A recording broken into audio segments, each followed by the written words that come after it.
Hey guys, Joe Pye here. Welcome back to the channel. Driven by some feedback and a little gremlin sitting on my shoulder that just kept biting at me.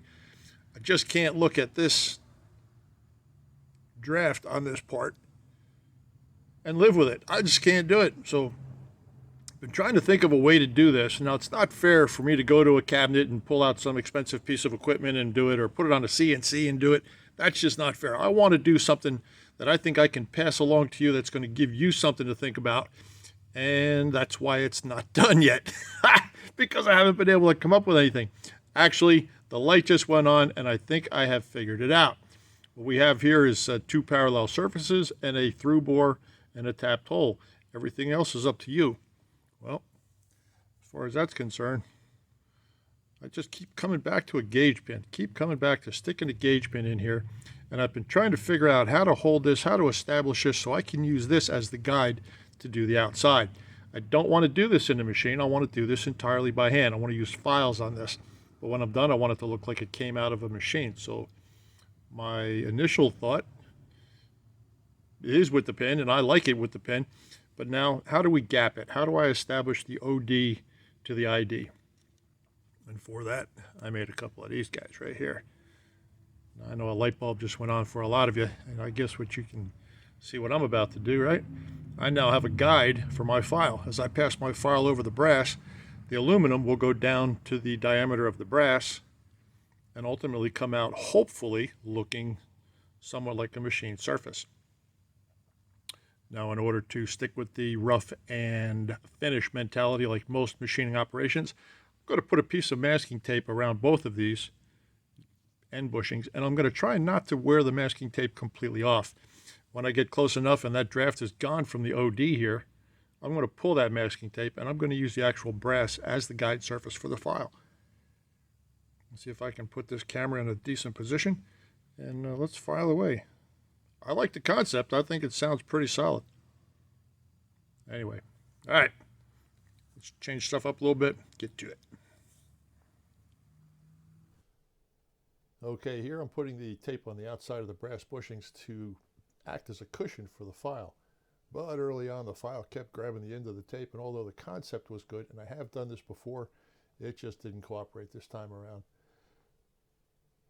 Keep in mind that the high spot's in the middle, so if the file does touch the brass, it's going to touch the brass on the ends and not closest to the bushing. This is a very effective technique. It's going to take a little while here, and I'm going back and forth with different grade files just to make sure that the coarse file doesn't go too deep and leave scratches that I can't get out.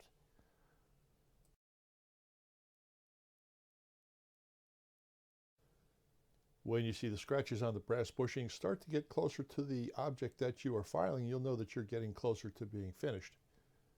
I've transitioned from the file to some emery to take out some of the final scratches, and ultimately I'll move over to some polishing after a little bit. Nothing but patience is going to get you through this, so just be patient, stick with it, and make sure your files are clean so you don't tear up the aluminum.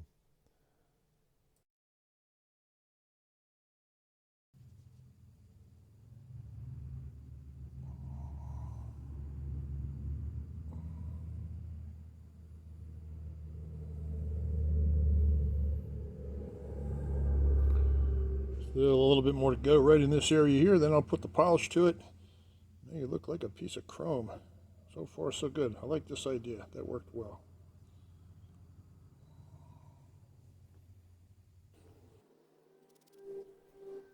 When you're done with the filing and the emery, the application of metal polish with a wood stick, and you're almost done.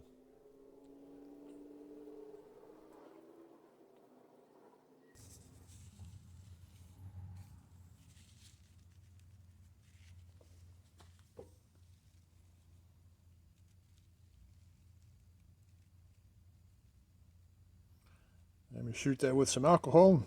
Let's take a closer look. Still a little bit of areas right there that could use some work, but let's see how it looks when it's cleaned up.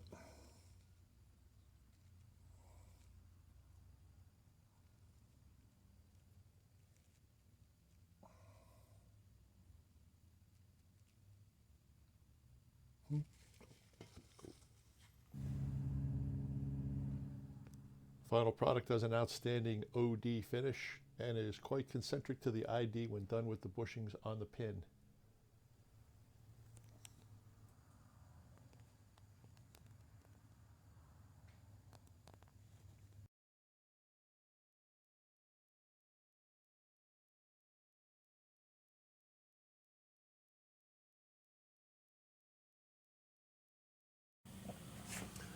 Before I roll the next segment, which is the actual brass strip containing all the miniature T-nuts that I made, I want to show you exactly how I did it.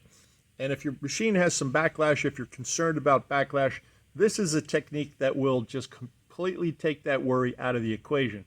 So I'm going to start with the camera here is on the right-hand side of the machine, and I am looking, the rear of the machine is over here, actually. The rear of the machine is back here. Camera's on the right. What I'm going to do is I'm going to climb cut a surface on the back. I'm going to climb cut it, okay? So the dials in the front, the Y-axis dial will be turning clockwise to push the material. This is clockwise, pushing the material into the cutter, okay? That's where I'm going to start. Step number one.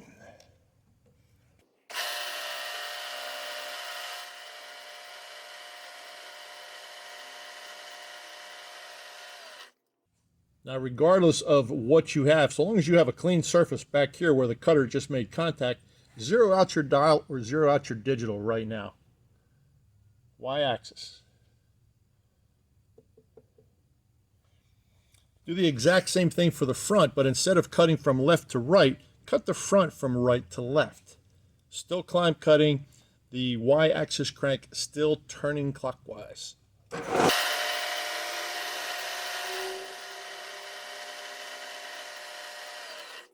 If you're using a digital readout, now's the time to hit the center line feature on your digital, and that will tell you exactly where the center of this particular dimension is. Naturally mic it, look for the dimension that you're shooting for your T-nut, and work accordingly.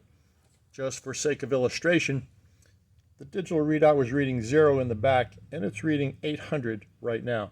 So 400 is the center.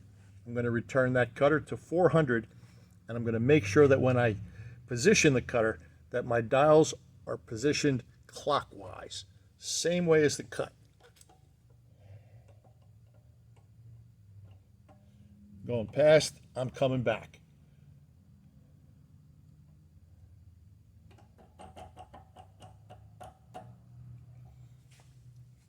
Once you've split the difference with your tool,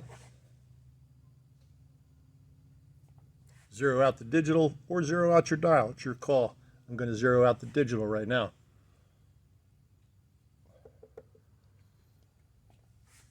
Now I have the base of the T-nut complete and the tool on center, and I didn't indicate or use an edge finder for anything. I'm going to come across the top with a superficial facing pass on the top.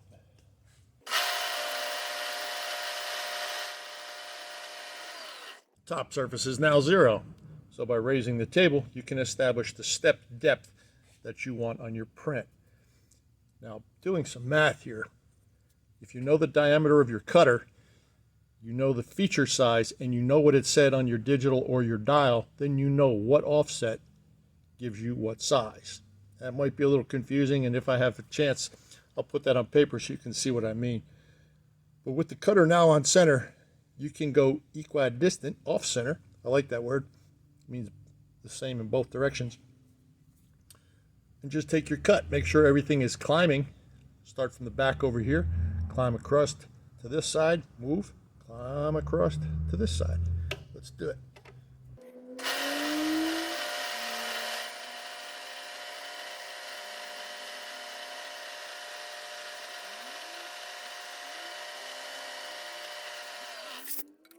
All right.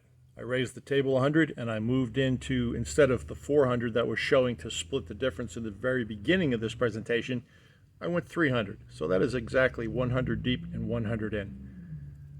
That is a very solid technique for taking care of what you got to take care of. And you'll see in the next section that I cut these all off with a slitting saw, and there's your T-nut. Simple.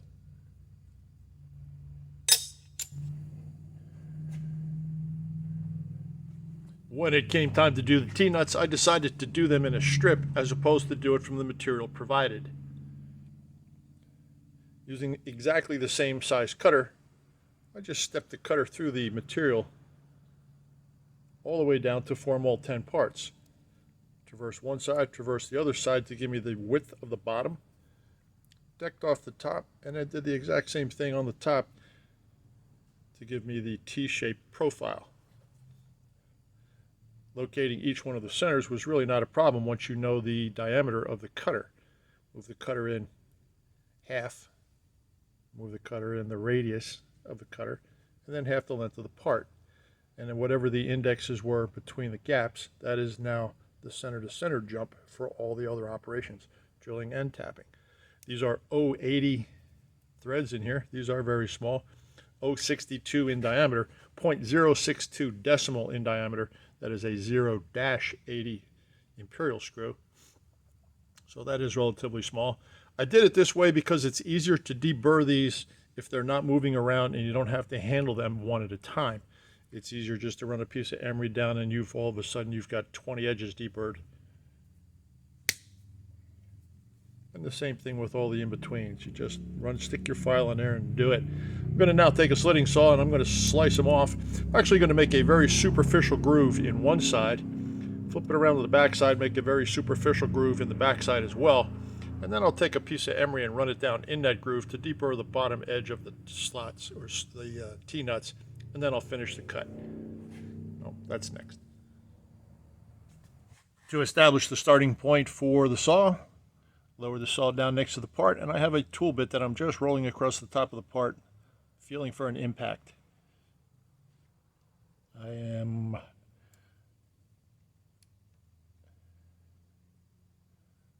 lowering the table until I feel the impact, and then I'll come back up for my 0.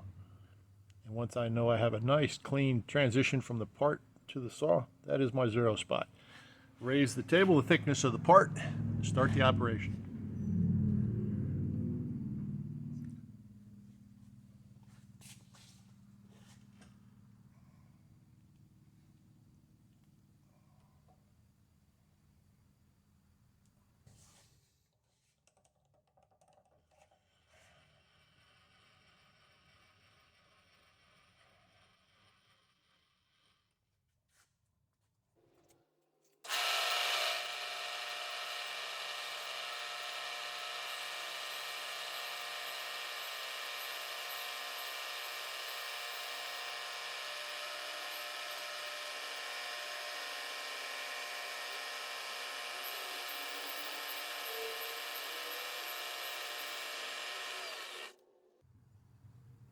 It's easy to see the T-nut taking shape in there now, and it's just this bottom edge right here. It will be the top of that groove that I need to deburr.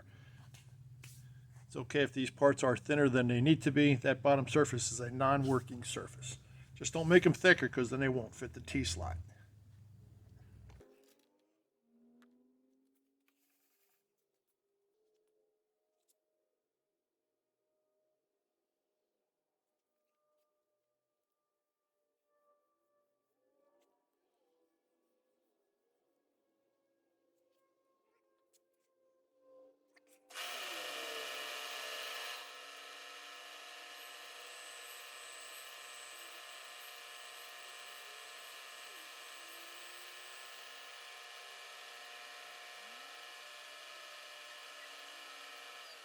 Now the rotation of this cutter right now is, I chose to do this because it is spinning, this edge is spinning this way. It is spinning clockwise looking down on the spindle. That being said, hopefully when these pieces come off, they will eject towards me and not towards the back of the machine. I'll get through this first one, see if that philosophy is going to hold true, and figure out which way I'm going to go from there. I do not want to put my fingers or anything else near this operation, because when they come off, they're going to come off pretty quick.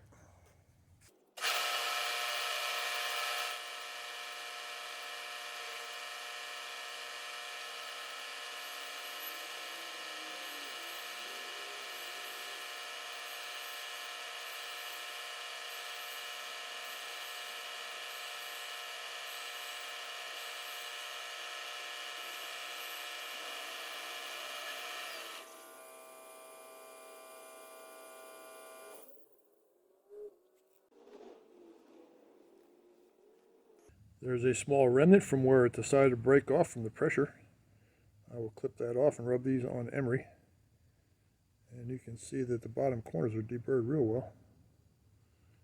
And with any kind of luck, if the planets lined up this morning, these will fit the table and the knee and probably the faceplate on the lathe that I made. I'll try them all here in a second. Let me clean off that little burr right there on all of these guys, and then we'll test fit them.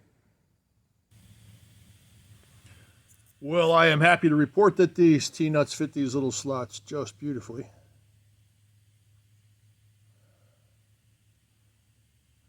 This is the shaper table, and this is the faceplate for the lathe that I just finished recently.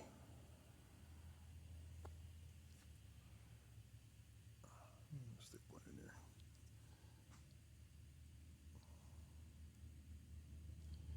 there. It is really hard to assemble parts that you can't even feel. There we go. I didn't plan on this taking up as much time as it did, but I think it's an interesting little part. We are getting very close to putting this thing together, and that should be in the extreme near future. And if you're curious as to what these actually look like, let's see if I can find one.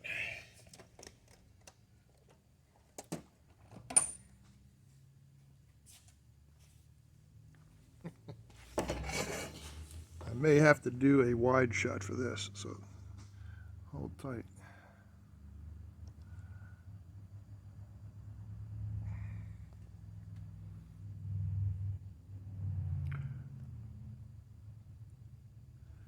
That's the little one.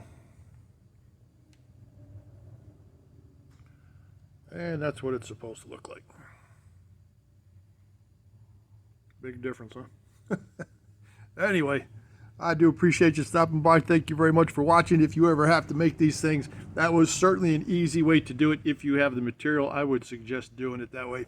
But hey, everybody works differently, and you work however makes you happy. That worked really well for me. Let me get a close up on that on the way out.